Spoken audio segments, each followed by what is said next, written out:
आज हम बिहारी की बहुज्ञता विषय पर चर्चा करेंगे।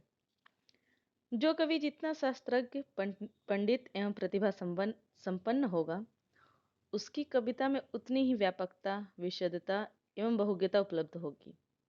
बहुज्ञता का अर्थ है कि विविध विषयों की जानकारी। आचार्य मम्मट ने काव्य हेतुओं की चर्चा करते हुए स्पष्ट लिखा है कि कवि लोक शास्त्र के अवेक्षण में निपुण होना चाहिए, तभी वह उत्तम काव्य की रचना कर पाने में समर्थ हो पाता है। बिहारी प्रतिभा संपन्न कवि होने के साथ ही साथ विविध विषयों के जानकारी से संपन्न लोक एवं शास्त्र में निपुण कवि थे। उनके द्वारा रचित दोहों में विविध विषयों की जानकारी समाहित है। यह जानकारी एक ओर तो उनके लोक ज्ञान का परिचय देती है, तो दूसरी ओर विविध शास्त्रों जैसे आयुर्वेद, गणित, ज्योतिष, चित्रकला, इतिहास, पुराण, राजनीति एवं नीति शास्त्र की जानकारी भी परिचय कराती है। बिहारी की बहुज्ञता का निरूपण निम्न शीर्षकों से किया जा सकता है। सबसे पहले ज्योतिष की जानकारी। बिहारी दरबारी कवि थे और जयपुर ज्योतिष का प्रसिद्ध केंद्र था। ज्योतिष से संबंधित अनेकों योगों का वर्णन बिहारी के दोहों में मिलता है। उनकी इन उक्तियों को देखकर यह निष्कर्ष निकालना पड़ता है कि बिहारी को ज्योतिष की बड़ी अच्छी जानकारी थी। राजयोग प्रकरण का उल्लेख निम्न दोहे में है। शनि कज्जल चक झक लगन, उपज्यो सुदिन स्नेह, क्यों न नृपति हो भोगवे, लही सुदेश सब देह। ज्योतिष में बताया गया है कि जब मीन लग्न में शनि ग्रह उपस्थित होता है तो ऐसे ग्रह योग वाला जातक राजा बनता है। इस राजयोग को बिहारी ने यह नायिका के प्रसंग में घटित किया है। एक सखी नायिका को आश्वस्त करती है, अरे जाओ, तू अपनी मछली जैसी चंचल आंखों में काजल लगाए हुए थी। तेरी उस सुंदरता को देखकर नायक के हृदय में तेरे प्रति प्रेम उत्पन्न हुआ। अब यह तो राजयोग बन गया है, क्योंकि मीन मछली जैसी आंखों के समान के साथ शनि मतलब काजल का ग्रह योग है। अतः वह प्रेम निश्चय ही राजा बनकर नायक के सर्वांग अर्थात शरीर पर अधिकार करेगा। अर्थात तू निश्चिंत रह, नायक तुझे छोड़कर किसी अन्य से प्रेम नहीं कर सकता। इसी प्रकार इन्होंने निम्न सोरठे में वर्षा योग का विधान किया है। मंगल बिंदु सुरंग मुख, शशि केसर आड़ गुरु, इक नारी लही संग रसमय, किए लोचन जगत। ज्योतिष में बताया गया है कि यदि चंद्रमा, मंगल और बृहस्पति ये तीनों किसी एक नाड़ी पर हों तो संसार में घनघोर वर्षा होती है। बिहारी ने इस वर्षा योग को श्रृंगार के प्रसंग में नायिका पर घटित किया है। नायिका का मुख चंद्रमा है, लाल रंग की बिंदी मंगल ग्रह है तथा केसर का पीला तिरछा तिलक बृहस्पति है। इन तीनों ने एक ही स्त्री रूपी नाड़ी का योग पा लिया है, इसलिए नेत्र रूपी संसार प्रेम रूपी जल से युक्त हो गया है। भाव यह है कि जो भी नायिका को देखता है उसके नेत्रों में प्रेम बरसने लगता है। दूसरा बिंदु है आयुर्वेद की जानकारी। बिहारी ने कई दोहों में आयुर्वेद की जानकारी होने का परिचय भी दिया है। वे जानते थे कि विषम ज्वर का उपचार सुदर्शन चूर्ण है।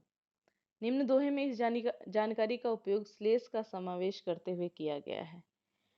यह विनसत नग राखी के, क्यों न सुजस जग लेहु, जरी विषम जुर ज्वाय ये, आए सुदर्शन देहु। सखी श्री कृष्ण से कहती है कि इस विनष्ट होते हुए स्त्री रत्न की रक्षा करके आप संसार में यश क्यों नहीं प्राप्त करते। यह तो वियोग रूपी विषय विषम ज्वर भी से पीड़ित है। आप आकर सुंदर दर्शन रूपी सुदर्शन चूर्ण दे दें, यह अपने आप जी जाएगी। भाव यह है कि जैसे विषम ज्वर सुदर्शन चूर्ण देने से दूर हो जाता है, वैसे ही इस नायिका का वियोग दुख आपके सुदर्शन मतलब सुंदर दर्शन पाकर स्वतः ही दूर हो जाएगा और आपको यश प्राप्ति होगी कि आपने उसे स्वस्थ कर दिया। इस प्रकार नपुंसकता को दूर करने के लिए वहां पारा देने की बात भी कही गई है।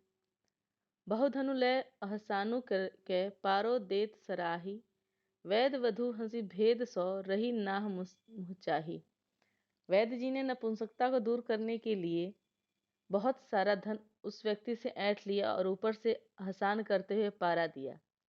अपने पति की इस कुटिलता को देखकर वैद्य की पत्नी व्यंग से मुस्कुराने लगी, यह सोचते हुए कि यदि यह पारा इतना गुणकारी है तो वैद्य जी से स्वयं क्यों नहीं खा लेते, क्योंकि वे भी तो नपुंसक हैं।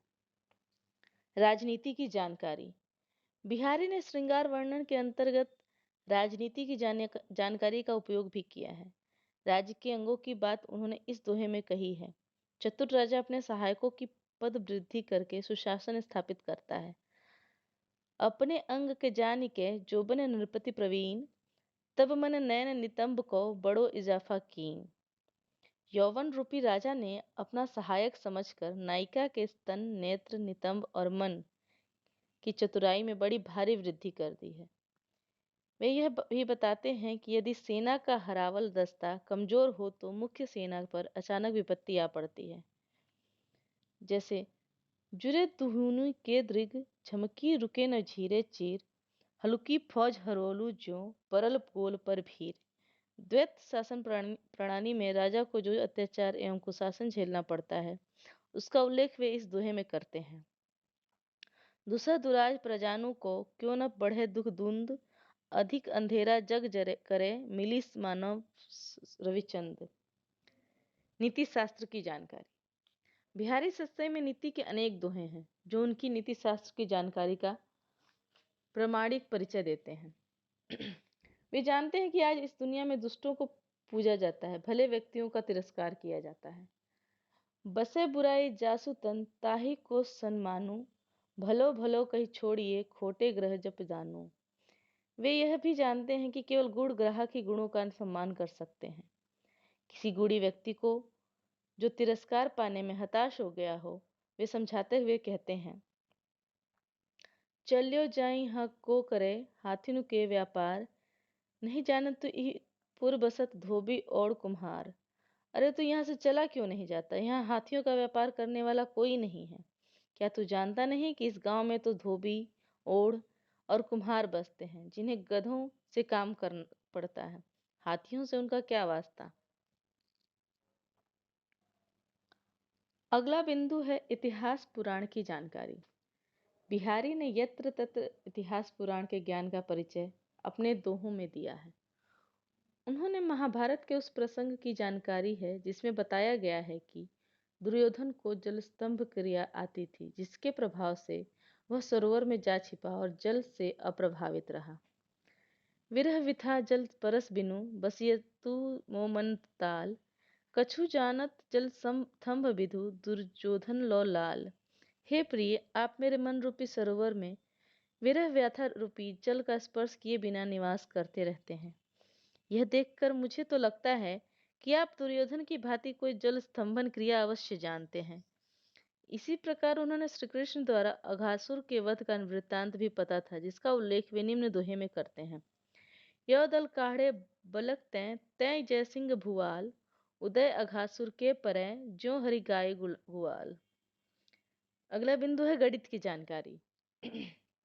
बिहारी ने गणित की यत्किंचित जानकारी का प्रयोग भी सत्संग में किया है, किंतु एक दो स्थानों पर गणित के सामान्य ज्ञान को देखकर यह कह देना कठिन नहीं है कि बिहारी बहुत बड़े गणितज्ञ थे।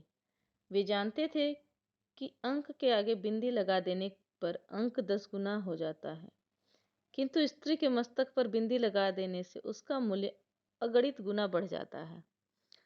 कहत सबे बेंदी दए, अंकु 10 गुण होतु, तियत लीलार बेंदी गए, अगणित बढ़ु उदोतु। अंक के आगे बकार लगा देने से जिस प्रकार रुपये में बदल जाता है और उसका मूल्य बढ़ जाता है, उसी प्रकार कुटिल अलकों से नायिका के मुख सौंदर्य में अगणित गुनी वृद्धि हो गई है। कुटिल अलक छुटी परत मुख, बढ़िगो इतो उदोतु, बंक बकारी देत ज्यों दाम रुपया होतु। अगला बिंदु है लोक संबंधी जानकारी। अद्भुत प्रतिभा के धनी बिहारी ने लोक का सूक्ष्म निरीक्षण कर उसका ज्ञान उपयोग अपने काव्य में किया। लोक में प्रचलित आमोद प्रमोद से वे भली भांति अवगत थे, इसलिए उनकी सत्सई में कहीं पतंगबाजी का वर्णन है तो कहीं कबूतरबाजी का। कहीं चौगान का उल्लेख है तो कहीं आखेट का। जैसे देख सकते हैं, सरस सुमील चित तुरंग की करी करी अमित उठान, गोई निबाहे जीत ये खेली प्रेम चौगान।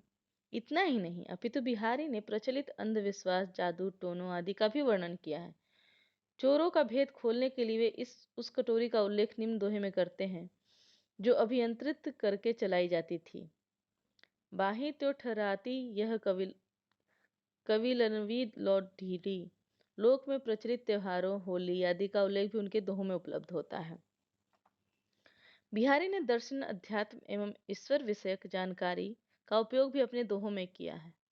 उन्होंने काव्यशास्त्र एवं काव्यांकों की तो अच्छी जानकारी थी ही, वे अन्य शास्त्रों के भी पंडित थे। बिहारी की रीति की जानकारी भी तथा उस जानकारी का उपयोग करते हुए उन्होंने सत्सई की रचना की। भले ही उन्होंने कोई लक्षण ग्रंथ नहीं लिखा, किंतु वह रीति में पूर्णतः पारंगत थे, इसीलिए उन्होंने रीति सिद्ध कवि कहा गया।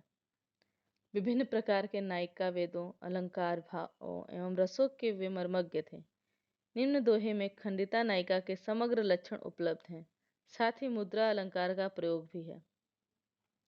कत लपटैव तू मोर गरे सोन जूही निसी सैन, झी चंपक बरनी किए गुल्लाला रंग नैन। उक्त विवेचन के आधार पर हम कह सकते हैं कि बिहारी बहुज्ञ थे। उन्हें विविध विषयों की अच्छी जानकारी थी, जिसका उपयोग उन्होंने अपने काव्य में किया। लोक शास्त्र का ज्ञान भी उन्हें अच्छा था। लोक के रीति रिवाज, त्योहार, पर्व, खेल आदि का वर्णन भी उन्होंने दोहों में देखा जा सकता है।